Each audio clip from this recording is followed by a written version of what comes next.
لیکن بدقسمتی سے ہمارے ہاں کچھ مساجد اس مقصد کے لیے استعمال ہوئی تو ان کو اب محکمہ اوقاف کے حوالے کر دیا. اس بات پر پابندی لگا دی ہے ان کا کسی قسم کا لٹریچر ہو، سوشل میڈیا کے اکاؤنٹ ہو، کوئی ایسی حرکت ہو، ان کو پکڑنا ہے اور پھر چھوڑنا نہیں ہے. یہ بات واضح ہو گئی ہے. ریاست کی مرضی کے بغیر یہ نہیں ہو رہا، یہ یاد رکھیے گا. یہ پنجاب حکومت کا بہت اچھا انیشیٹو ہے، لیکن ہم سارے ون پیج پہ ہیں اور اس ون پیج پر ایک خواہش ہے کہ پاکستان کا جھنڈا سر بلند کیا جائے، ترقی میں پاکستان کی حصہ بٹایا جائے، پاکستان کے لیے چیزیں بہتر کی جائے. تو یہ اس طرح کے جنونیوں کے دھرنے، لڑائی، مار کٹائی، دھینگا مشتی، یہ اب مزید نہیں چل سکتی. پاکستان کو اپنے تشخص کو بہتر بنانا ہے اور بنانا ہوگا، اس لیے کہ دنیا میں ہمارا نام کہاں سے کہاں جا رہا ہے اور انٹرنل پرابلمز ہمیں بروا رہے ہیں. ہمارے یہاں انٹرنلی کیا ہو رہا ہے؟ کے پی کے میں جناب وہ اور قسم کے واقعات ہو رہے ہیں، بلوچستان میں بی ایل اے اور بی وائی سی لگے ہوئے ہیں، پنجاب میں ٹی ایل پی لگ گئے. تو ان مسائل اگر دنیا میں اپنا نام بنانا ہے، معیشت کو ترقی کرنے دینا ہے، تو پھر اس حوالے سے ہمیں بالکل کلیئر ہونا چاہیے کہ اب یہ لوگ جو ہیں ان کو پابند سلاسل کرنا ہوگا اور اس میں کسی قسم کا تعامل نہیں ہونا چاہیے، کسی قسم کی گھبراہٹ اور خوف نہیں ہونا چاہیے. انہیں آہنی ہاتھوں سے نمٹنا چاہیے. اب ذرا بات کر لیتے ہیں جناب ہم کہ ایک کردار ہے بدبخت زلمے خلیل زاد، بڑا نٹوریس کیریکٹر ہے. ایک زمانے میں امریکہ کو اس کی ضرورت تھی تو یہ افغانستان میں امریکہ افغان تعلقات کے حوالے سے کام کرتا رہا، لیکن وقت کے ساتھ ساتھ یہ اپنی وقت کھو گیا. اس کردار کا بنیادی مقصد یہ ہے کہ پاکستان کے ساتھ دشمنی جتانا اور بھارت نواز ہر ایجنڈے کو، ہر مقصد کو پورا کرنا. ماضی میں بھی یہی کرتا رہا ہے، اب بھی یہی کر رہا ہے. کبھی آپ اس کا کوئی ٹویٹ دیکھ لیجئے، پی ٹی آئی والوں کے لیے یہ آج کل سب سے قیمتی بندہ بنا ہوا ہے، کیونکہ وہ پاکستان کو گالی دیتا ہے اور پی ٹی آئی والے اس بات کو پسند کرتے ہیں. تو خیر وہ جو صورتحال ہے زلمے خلیل زاد کی، تو وہ بدنام زمانہ کردار جب پاکستان افغانستان معاہدہ ہوا، ساتھ ہی وہ پہنچ گیا جناب افغانستان. ابھی معاہدے کی سیاہی خشک نہیں ہوئی اور وہ افغانستان پہنچ گیا، اور اس کے اندر وہاں جا کر یقیناً اس کا آبجیکٹو کیا ہوگا کہ فساد ڈالے، ٹوٹ پھوٹ کرے، اور اگر افغان حکومت تحریک طالبان پاکستان پر کارروائی کرنا چاہتی ہے تو وہ نہ ہونے دے، کیونکہ انڈین لابی بنیادی طور پر یہ چاہتی ہے کہ پاکستان کے دشمنوں کے خلاف کارروائی نہ ہو. اور جہاں پر بھی پاکستان کے دشمنوں کا نام آئے گا اس میں سر فہرست زلمے خلیل زاد کا نام آئے گا. مجھے حیرت ہوتی ہے ان لوگوں پر جو اس شخص کے کردار کو دیکھنے کے باوجود اس کو اپنے سیاسی مقاصد کے لیے درست سمجھتے ہیں اور سمجھتے ہیں کہ شاید یہ پی ٹی آئی کا ایجنڈا آگے بڑھا رہا ہے.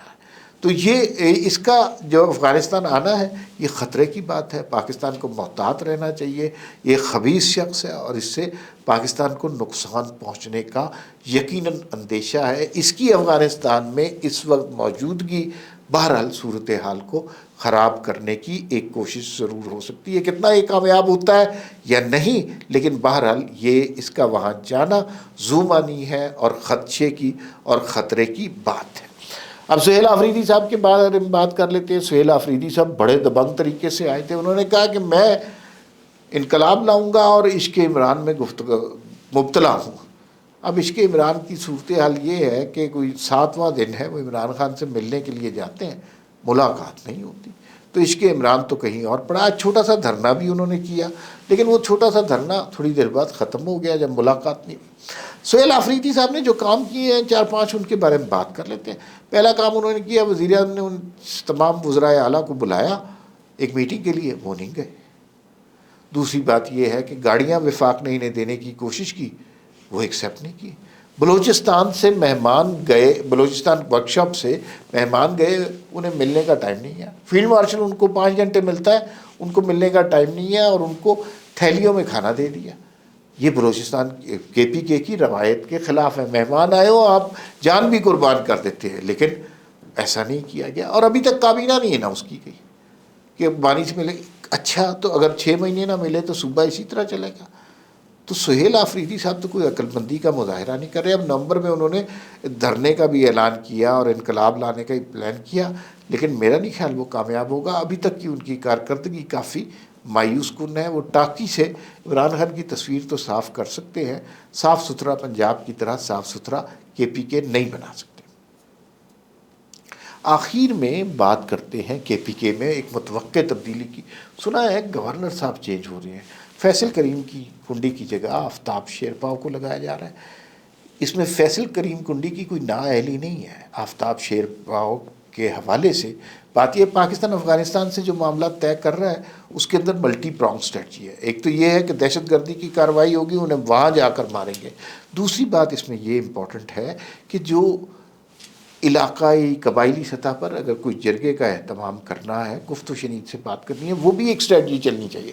آفتاب شیرپاؤ اس میں اہم کردار ادا کر سکتے ہیں. ان کے اورکزئی سے بھی اچھے تعلقات ہیں، ان کے اشرف غنی سے بھی اچھے تعلقات ہیں. محمود خان اچکزئی کو بھی وہ لوپ میں لے سکتے ہیں. تمام جرگوں کو دونوں سائڈوں سے قبائل کو بٹھا سکتے ہیں اور امن کی بات کر سکتے ہیں. فیصل کریم کنڈی کی کارکردگی کی بات نہیں، آفتاب شیرپاؤ کی اہمیت کی بات ہے. فیصل کریم کنڈی کو کوئی اور اچھی پوسٹنگ بھی دی جا سکتی ہے. فی الوقت اتنا ہی، پھر ملاقات ہوگی. اللہ حافظ.